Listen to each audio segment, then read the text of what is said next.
Hello there, you awakening wonders, and welcome to our Thanksgiving special. What are you thankful for this year? Are you thankful that the world appears to be changing? Are you thankful that the limitless Lord of light is abundant and resplendent in your life? Are you thankful for the result of the election? Or are you Kimmel-like in a corner, quaking and quivering? If you're watching us on YouTube, we'll be available for the first 15 minutes there. Then we'll be exclusively streaming on our home, Rumble. Not only my home, but the home of Dr. Disrespect. And it's difficult to imagine that a medical man would make a false diagnosis when it comes to choosing the best platform. Or perhaps you're a member of Bongino's army, thankfully waiting to, what is that thing that's in Turkey? There's some drug, isn't there, in Turkey? People always point it out every Christmas season. Well, the reason that you fall asleep after your Thanksgiving is because Turkey's got this thing in it. Someone will tell you it today, I bet now. Let me know in the comments and chat if that's happened to you already.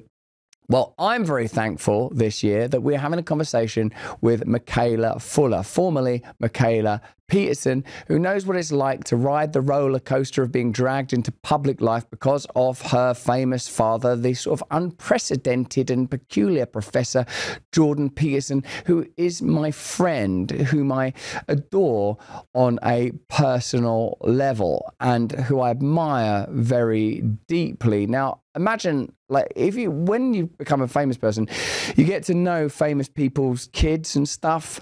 Like, I know some of the, I know people that have done really well at being the child of a famous person, and other people are destroyed by it. It's, you know, like, as a father, I've got kids. That's actually the prerequisite for any father.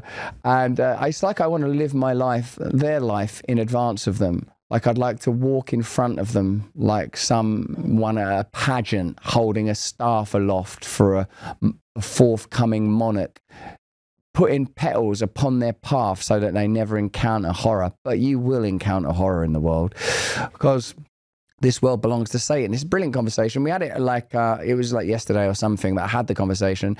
And we started off talking about politics and stuff like that, and culture war and diet and Bobby Kennedy a little bit. But then she told me that she's Christian, and the conversation really took a turn, I would say, for the better. And it became pretty fascinating. And I learned something pretty important from Mikhaila. She runs her dad's businesses. She's got her own podcast. She's a married woman and a mother.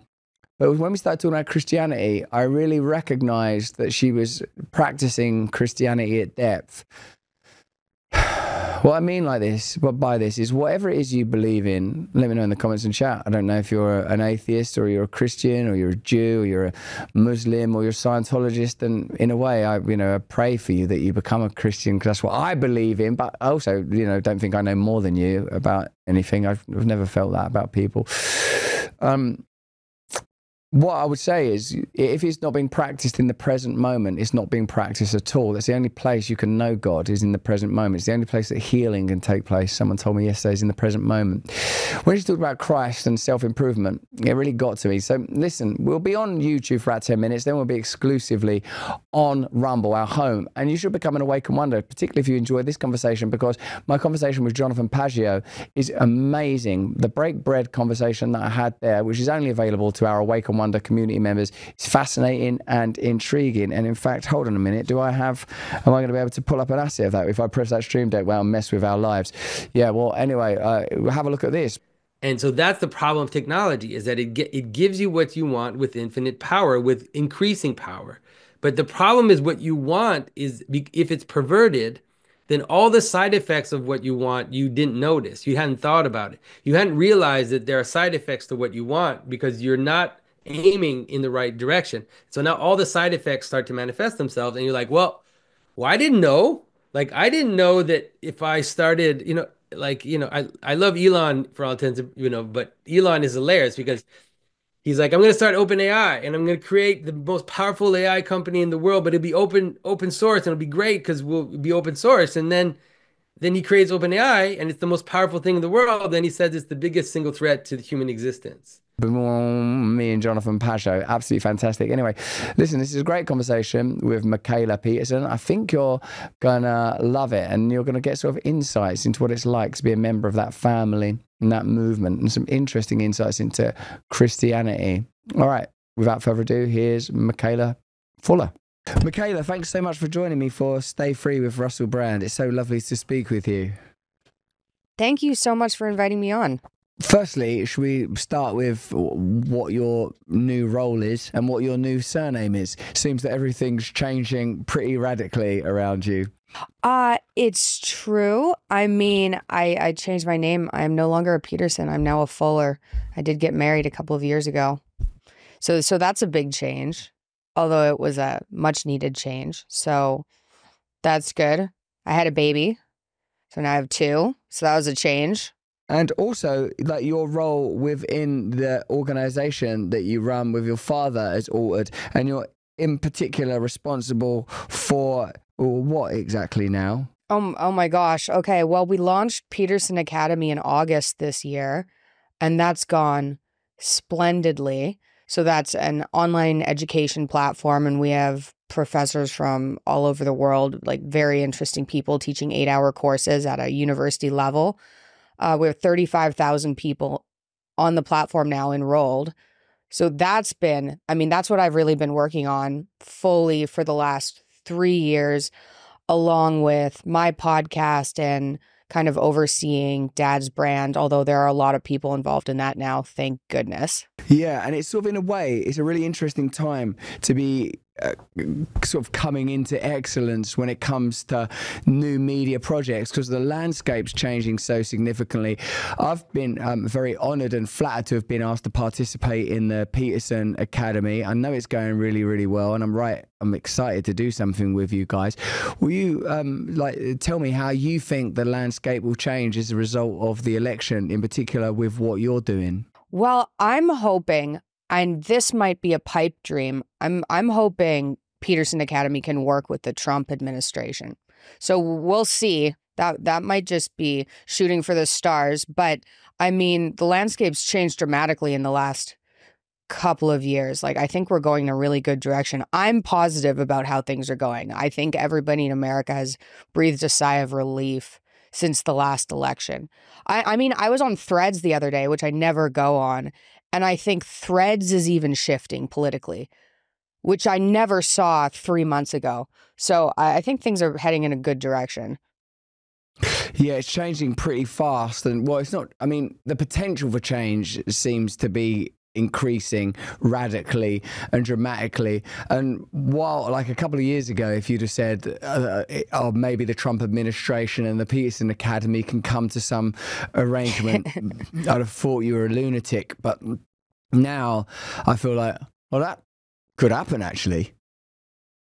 Oh, the unlikely seems to be occurring rapidly. So yeah, I mean, I hope so. I think it would be good for people. You know, the quality of the education we have is unparalleled, I think. I went to a number of universities, so I kind of know what a middle-end university is like, and it is so far above that, it's not even comparable. I'm wondering, like you, I'm sure, if during the next 60 days before confirmations and inauguration, whether you think there's anything likely to disrupt it. Is that something you've considered much, Mikhaila?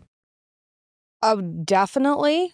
I definitely, you know, even watching Trump go to the UFC fights and out and about, it's a little bit concerning. Not that I assume he would be hiding in a cave until he's officially president, but I mean, I don't know. On the other hand, I think that there's such a tide shifting away from wokeism that even if something happened, I don't think wokeism would necessarily win in the end. I hope nothing happens. It would be a complete disaster for the world. Like, one of the things that I feel is significant is that it's clear now that you can't censor and control the conversation. What appeared to be taking place broadly was that the role of the state and the advocates for the state's ideas in media were able to completely control and shut down conversation around a variety of cultural and political political issues, including health and war, to a degree where open discourse was impossible. I suppose one of the things we can take from the recent election result is that's over. Independent media and independent media commentators collectively have a greater reach than the legacy media. So I say, like, we're seeing things like pronouns being taken out of people's bios, people that really furiously advocated for that. Yes. So I saw that. Yeah. So in a way, like, even the soft cultural symptoms of change are becoming really clear and evident, aren't they? Even, I suppose, in sporting events, seeing people doing that, like Trump YMCA, should we call it a jig, is an indicator that it's no longer taboo to be supporting that movement.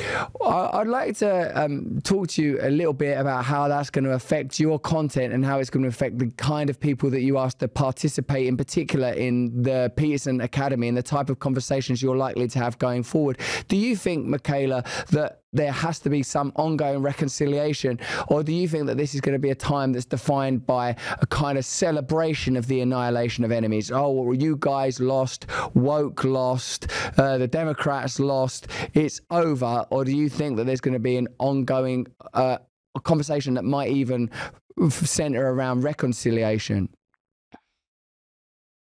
I think so. I went to a Trump event in Phoenix, and a lot of what was mentioned there was reconciliation. It wasn't we won. It was we need to bring this country back together.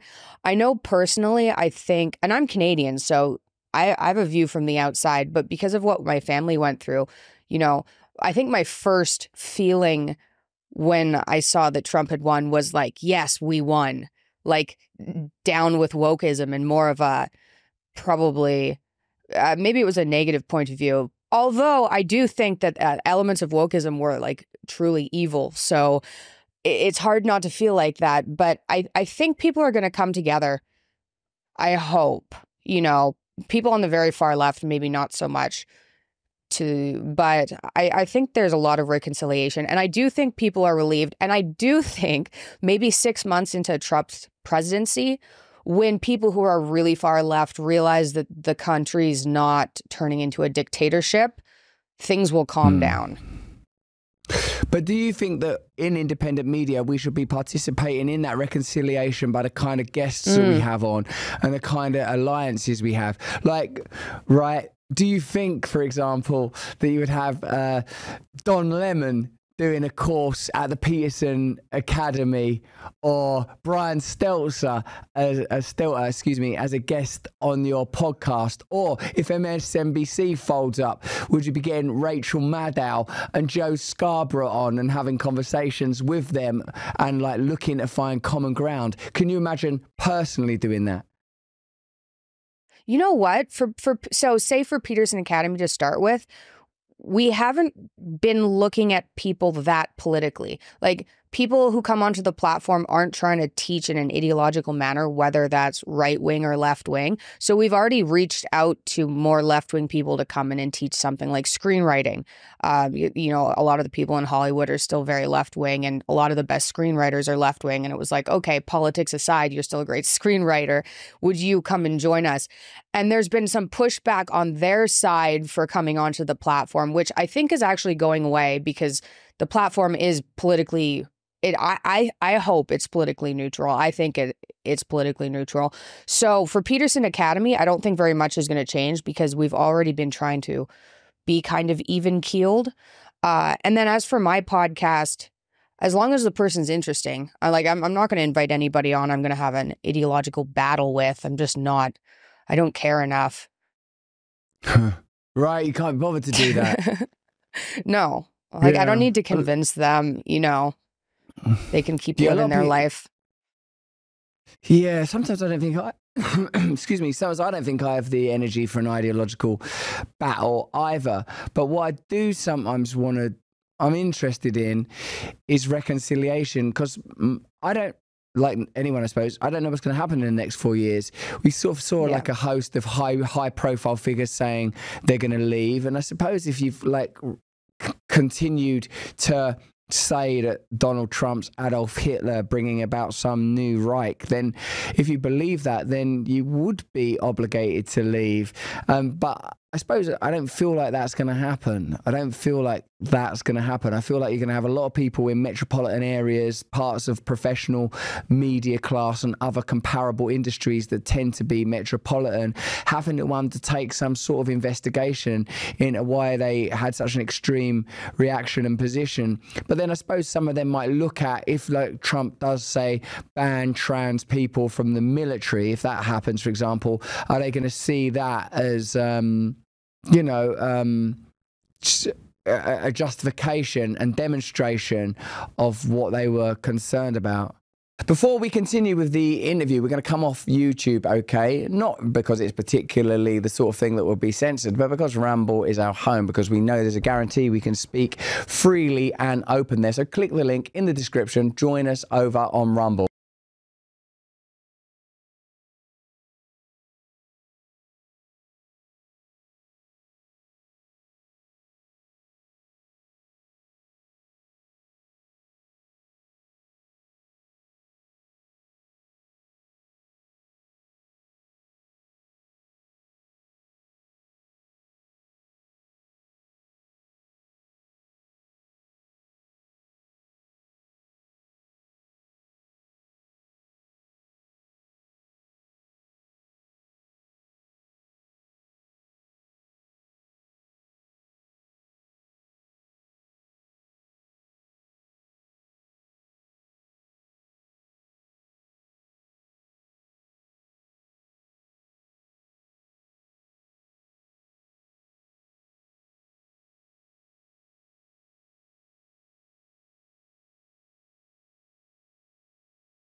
a lot of people on the left think Bobby Kennedy's going to come in and ban vaccines. You know, and I've seen this all over like Threads, like I said, and more liberal platforms where they go, we're not going to be able to get birth control anymore, and vaccines are going to be banned, and disease is going to, you know, infectious disease is going to rise again. And I know Bobby Kennedy's plan is to actually do research, to do proper studies on vaccinations and to give people the option. So rather than forcing it on people, and I wouldn't say it's exactly forced, but it is kind of mandated if you want to go to school and things like that, give people the option to opt out. So that's what I believe he's doing rather than just removing it entirely. So I would assume people on the left will probably say, hey, we were just listening to the scientists. We were following the scientists. Now it turns out they were wrong, but we were listening to the science. Now that the science has changed, you know, we'll listen to that. I know some people who are really anti or pro-COVID vaccination that actually switched once they found out, oh, maybe the COVID vaccine isn't all it's been built up to be. They